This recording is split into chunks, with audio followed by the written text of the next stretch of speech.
introduction. And actually, you know, when Christos and team approached me, I was slightly puzzled because I thought, you know, it's a little bit of an issue to put a corporate person on the stage to talk about fuck-ups, because actually when corporate person fuck up, it's most of the time you read it in the press, it's about compliance and all these things. And at the second thought, you know, it sort of started to trigger my mind, and I said, actually, it's good, because I remember when I started my career, I really deliberately made a choice to join a corporate, at the time Daimler, because at the time I was really convinced that you could do the best with your talents, also being an entrepreneur or something like that, with a corporate. So times have changed. So I started my career at Daimler. They had this, at 1991, they had this great mission. They wanted to transfer technology, you know, from planes into cars, into trains, into washing machines. And I really liked this. And at the start, we were sort of a bunch of trainees. We were allowed to do business cases and all kinds of things. We created new companies like Debitel, so it was really, really interesting. But after a certain time, and I spent 8 years there, you suddenly realize that this mission is something you like, and maybe a few other people, but most of the people don't actually like it, because at the time there was a big hierarchy between engineers. So the ones, you know, building planes, they didn't like the IT guys at all. They were just on the basis of the food chain. So after 8 years and ending up in defense, doing military reconnaissance, I was thinking, you know, this is something where you can't really build a business upon, and you can't really go into other industries with military reconnaissance and radar business. So it was the .NET time, and I looked around and I found a company I thought was quite fascinating. So I quit my job and joined this other company, and this other company was actually a very strong brand. It had been in the market for 20 years.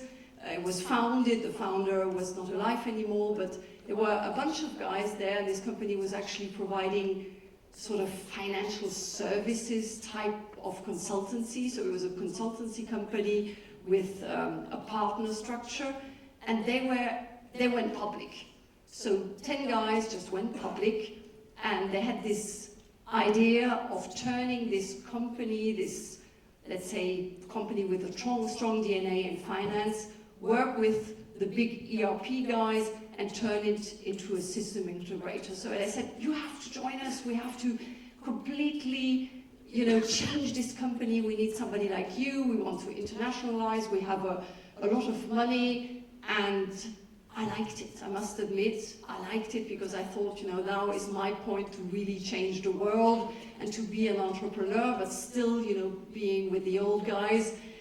And so I joined this company, and after 6 weeks, I got the first sense that something was, you know, wrong. So starting point was building up a sales force that would be building global accounts, that would be also integrating salespeople from other countries, and build a sales team that would serve customers globally, not only in Germany, Switzerland, and Austria at the time, but really go global. And in the first 6 weeks, I started getting a lot of tension between this old world in the company, these partners who'd been there for a long time, who had been completely restructured now by industry. And, you know, the team I was building from people coming from totally different industries, and this didn't match at all. Then the next player coming into the system was the big ERP guys, and notably, of course, SAP, who at a certain time, of course, liked the whole financial core system they can use and reuse, but then they started with very different modules of this complete ERP system, notably logistics and everything. And at the time, I thought I was full of energy, working day and night. I got pregnant in the middle, so, you know, sort of never stopped working.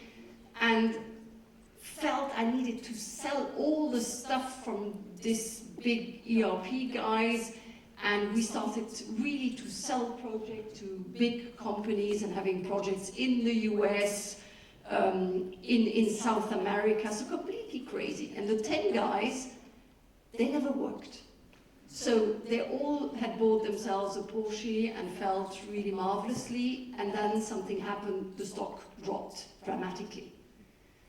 And at that time, things got really rough. So people lost their job, and this political fight between the old world and this new sort of startup, cool, Porsche, whatever world really clashed. And the guys who lost their job were actually the guys coming from the old world. And at that time, really, I had the first reflection to say something is wrong. So I started, because it never came to my mind that, you know, I could really step up at the moment, so it was really a lack of leadership. I thought, you know, I might do it in a subtle way, so I might just try to go back to these guys who've built this business for 20 years and be their ally. So helping them to move, helping them not to lose their jobs. So I started to wander between the two sides and try to get everybody in the same boat, and really worked day and night to get this company together again. And I failed. I clearly failed. So the stock kept dropping, the project went south, because at the time, 2000, you remember, a lot of the modules of these ERP guys, they were green like bananas and ripening at the customers.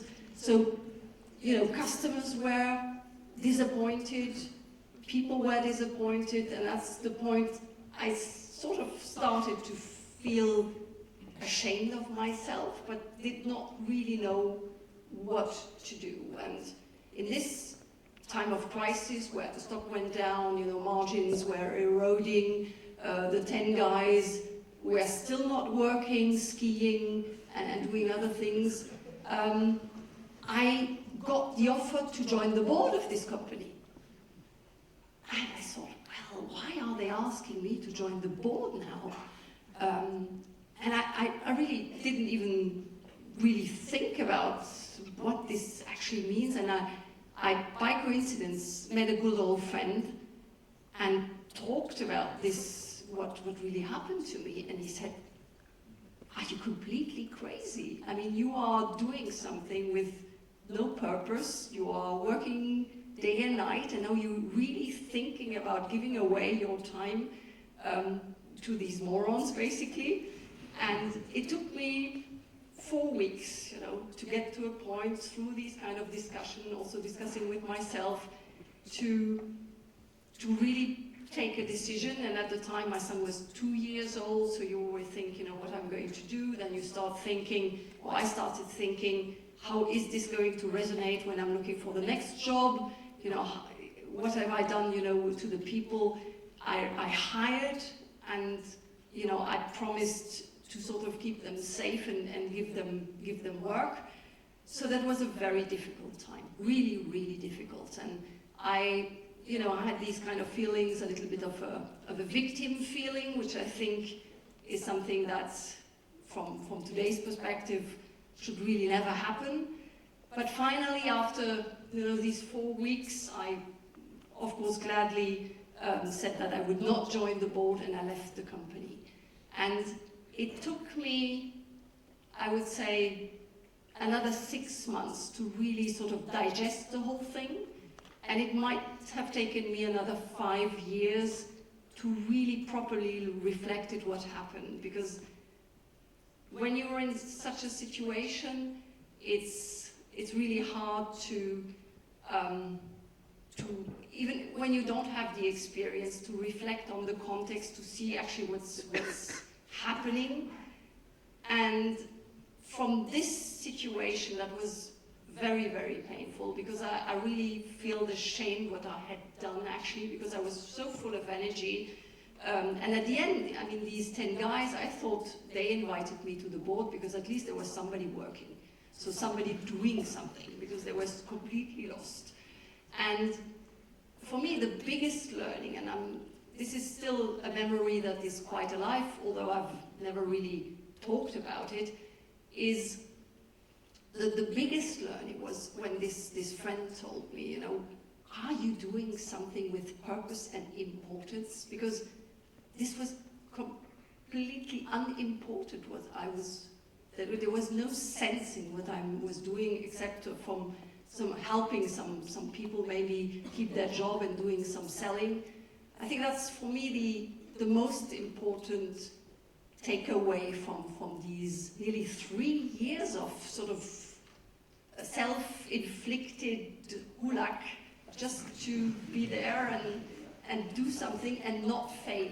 It was, you know, this thing, I will not fail, and staying there instead of taking a decision.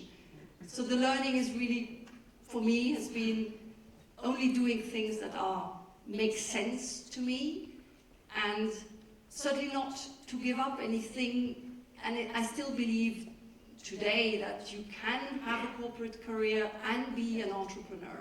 It's not the same, and you fail differently, but you can. And I tend to look at my career now, it's nearly 30 years, as a sort of series of projects. And if I look at these projects, I can see some that have been more important than others.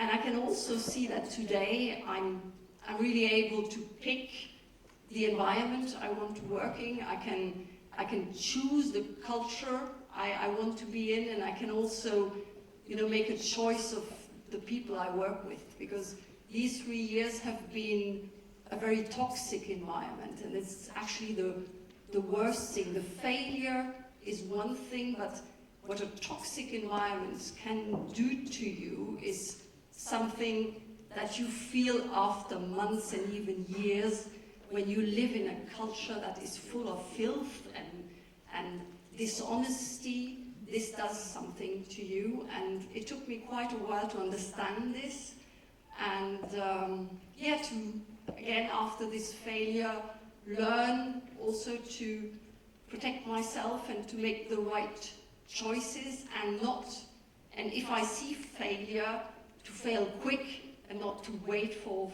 months or years, just not to fail. Thank you very much.